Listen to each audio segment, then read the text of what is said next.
बिस्मिल्लाहिर्रहमानिर्रहीम, अस्सलाम वालेकुम। Welcome back to my channel. आज मैं एक बहुत ही मज़ेदार, ग़ज़ाइयत से भरपूर और मुनफ़रिद अंदाज़ में एक रेसिपी लेके आई हूँ आप सबके लिए। वो है जी आलू अंडे की रेसिपी। आलू अंडे की रेसिपी सबने ट्राई की हुई घर में। इस तरह से मुनफ़रिद अंदाज़ में आलू अंडे की रेसिपी ट्राई करें। आपको एक तो ग़ज़ाइयत भी मिलेगी और एक आपको मज़े की भी लगेगी। सब्ज़ियाँ खा खा के थक गए हैं तो आप ये रेसिपी ट्राई करें। तो सबसे पहले हमने प्याज जो है वो दो प्याज लिए थे, दरमियाने साइज़ के दो प्याज थे। उन प्याज को मैंने ऑयल के अंदर फ्राई करने के लिए रख दिया है। ठीक है, ये जो प्याज हैं वो आपने हल्के हल्के ब्राउन करने हैं, लाइट ब्राउन करके। लाइट ब्राउन भी नहीं, आपने लाइट ब्राउन से भी कम कलर रहने देना है, क्योंकि क्योंकि ये आलू अंडे की रेसिपी है, तो इसमें प्याज जितने कम फ्राई होंगे उतने अच्छा सालन बनेगा। ये सारे हमारे इंग्रेडिएंट्स हैं, इनमें प्याज हमने डाल दिए हैं। बाकी ये सारे जो इंग्रेडिएंट्स हैं जिसमें ये सारा हम लोग ये सब यूज़ करने वाले हैं। आपने इतने से प्याज ब्राउन होने के बाद आपने ये जो आलू हैं, ठीक है, ये मैंने आलू थे, ये 3 आलू हैं, ये आलू भी साथ ऐड कर लें।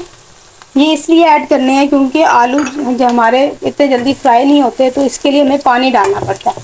तो मैंने आलू अंडे की रेसिपी में पानी इस्तेमाल नहीं करना, तो इन आलूओं को हम लोग ऑयल के अंदर ही तल देंगे और ऑयल के अंदर ही इतना कर लेना है कि ये आलू जो है वो गल जाए।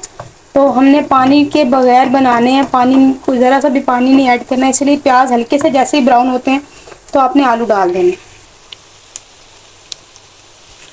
प्याज हमारे हल्के से लाइट पिंक हुए हैं तो हमने आलू ऐड कर दिए हैं। आलू मैंने इसलिए ऐड किए हैं कि ताकि पानी ना डालना पड़े, इसी जो मैंने ऑयल डाला है इसी ऑयल के अंदर हर चीज़ पक जाए। तो आलू भी हमने ऑयल के अंदर पकाने हैं, पानी के अंदर नहीं पकाने।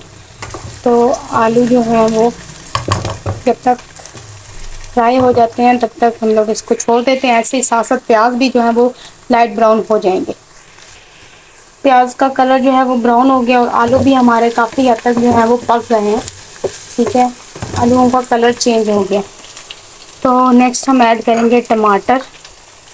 ठीक है, टमाटर मैंने 2 टमाटर लिए हैं।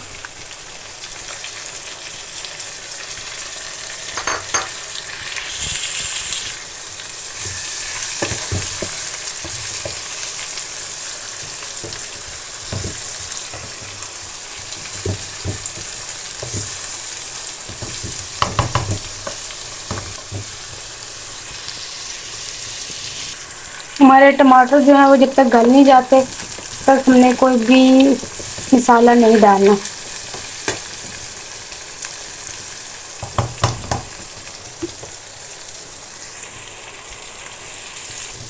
ओके, टमाटर हमारे इतने हल्के हल्के जो हो गए हैं फ्राई, तो ये मैंने लाल मिर्च और नमक, बिल्कुल हल्का हल्का, ज़्यादा आपने नमक और लाल मिर्च नहीं यूज़ करना।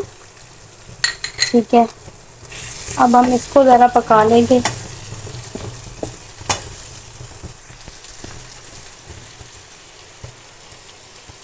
लाल मिर्चों की जो है वो खुशबू आने लग गई है मुझे हल्की हल्की। तो एंड पे जो है वो हम डालेंगे अंडे। एंड पे नहीं, ठीक है, मैंने 3 अंडे इस्तेमाल किए हैं। आप ज़्यादा करना चाहें तो कर लें। ठीक है, तो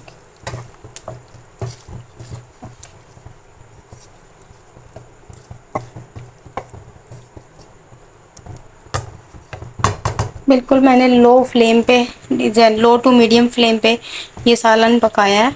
आप भी कोशिश करें कि अपने फ्लेम जो है वो लो टू मीडियम रखें। अगर आपको एक अच्छा सालन चाहिए, एक अच्छी डिश बनानी आप चाहते हैं कि आपने सारा कुछ कर लिया लेकिन आपकी डिश नहीं अच्छी बनी, तो वो ये भी होता है आपने हाई फ्लेम पे सारा कुछ बनाया होता है और वो हाई फ्लेम पे हर चीज़ अच्छे से नहीं पकती, तो वो आपको इस तरह का टेस्ट देती है जैसे अजीब तरह का, पता नहीं किस तरह का बना। तो आपने लो टू मीडियम फ्लेम जो है वो यूज़ करना है हमेशा कोई भी चीज़ बनाने से पहले।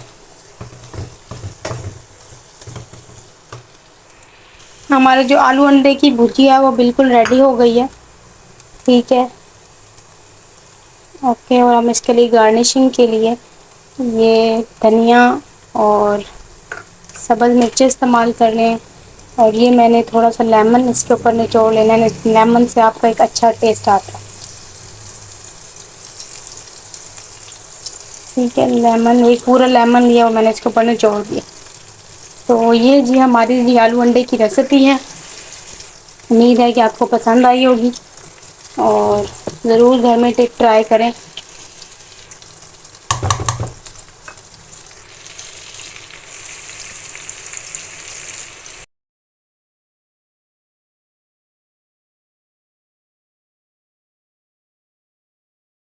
ये ले जी, after garnishing and after dish और जो है रेसिपी इज़ ऑलमोस्ट हेयर, आपके सामने है रेसिपी। और आपको दिल आपके मुंह में पानी भी आ गया होगा इसको देख के। और माशाल्लाह बहुत अच्छी रेसिपी है, आप ज़रूर घर में ट्राई करें और मुझे दुआओं में याद रखिएगा। जज़ाकल्लाह खैरन, अल्लाह हाफ़िज़।